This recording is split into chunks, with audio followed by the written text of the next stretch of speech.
Livre de la Genèse, chapitre 35. Dieu dit à Jacob, « Lève-toi, monte à Béthel et demeure-y. Là tu dresseras un autel au Dieu qui t'apparut lorsque tu fuyais Ésaü ton frère. » Jacob dit à sa maison et à tous ceux qui étaient avec lui, « ôtez les dieux étrangers qui sont au milieu de vous, purifiez-vous et changez de vêtements. Nous nous lèverons et nous monterons à Béthel. Là je dresserai un autel au Dieu qui m'a exaucé dans le jour de ma détresse, et qui a été avec moi pendant le voyage que j'ai fait. » Ils donnèrent à Jacob tous les dieux étrangers qui étaient entre leurs mains, et les anneaux qui étaient à leurs oreilles. Jacob les enfouit sous le térébinthe qui est près de Sichem. Ensuite, ils partirent. La terreur de Dieu se répandit sur les villes qui les entouraient, et l'on ne poursuivit point les fils de Jacob. Jacob arriva, lui et tous ceux qui étaient avec lui, à Luz, qui est Béthel, dans le pays de Canaan.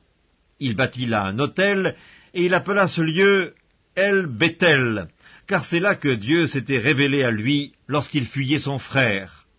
Déborah, nourrice de Rebecca, mourut, et elle fut enterrée au-dessous de Béthel, sous le chêne auquel on a donné le nom de chêne des pleurs. Dieu apparut encore à Jacob après son retour de Padan-Aram, et il le bénit. Dieu lui dit, « Ton nom est Jacob, tu ne seras plus appelé Jacob, mais ton nom sera Israël, » et il lui donna le nom d'Israël. Dieu lui dit, « Je suis le Dieu tout-puissant, sois fécond et multiplie. Une nation et une multitude de nations naîtront de toi, et des rois sortiront de tes reins. Je te donnerai le pays que j'ai donné à Abraham et à Isaac, et je donnerai ce pays à ta postérité après toi. » Dieu s'éleva au-dessus de lui, dans le lieu où il lui avait parlé, et Jacob dressa un monument dans le lieu où Dieu lui avait parlé, un monument de pierre, sur lequel il fit une libation et versa de l'huile. Jacob donna le nom de Béthel au lieu où Dieu lui avait parlé. Ils partirent de Béthel, et il y avait encore une certaine distance jusqu'à Ephrata lorsque Rachel accoucha.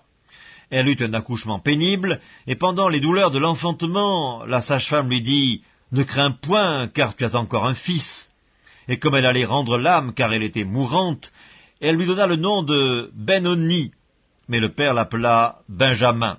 Rachel mourut, et elle fut enterrée sur le chemin d'Ephrata, qui est Bethléem.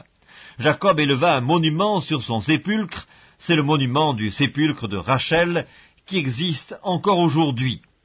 Israël partit, et il dressa sa tente au-delà de Migdal-Éder. Pendant qu'Israël habitait cette contrée, Ruben alla coucher avec Bila, concubine de son père, et Israël la prit.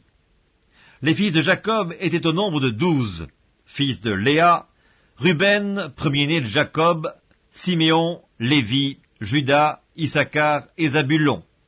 Fils de Rachel, Joseph et Benjamin.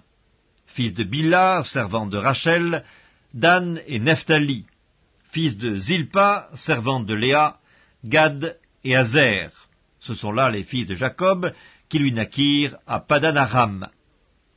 Jacob arriva auprès d'Isaac, son père, à Mamré, à Kirjat-Arba, qui est Hébron, où avaient séjourné Abraham et Isaac. Les jours d'Isaac furent de 180 ans, il expira et mourut, et il fut recueilli auprès de son peuple, âgé et rassasié de jours. Ésaü et Jacob, ses fils, l'enterrèrent.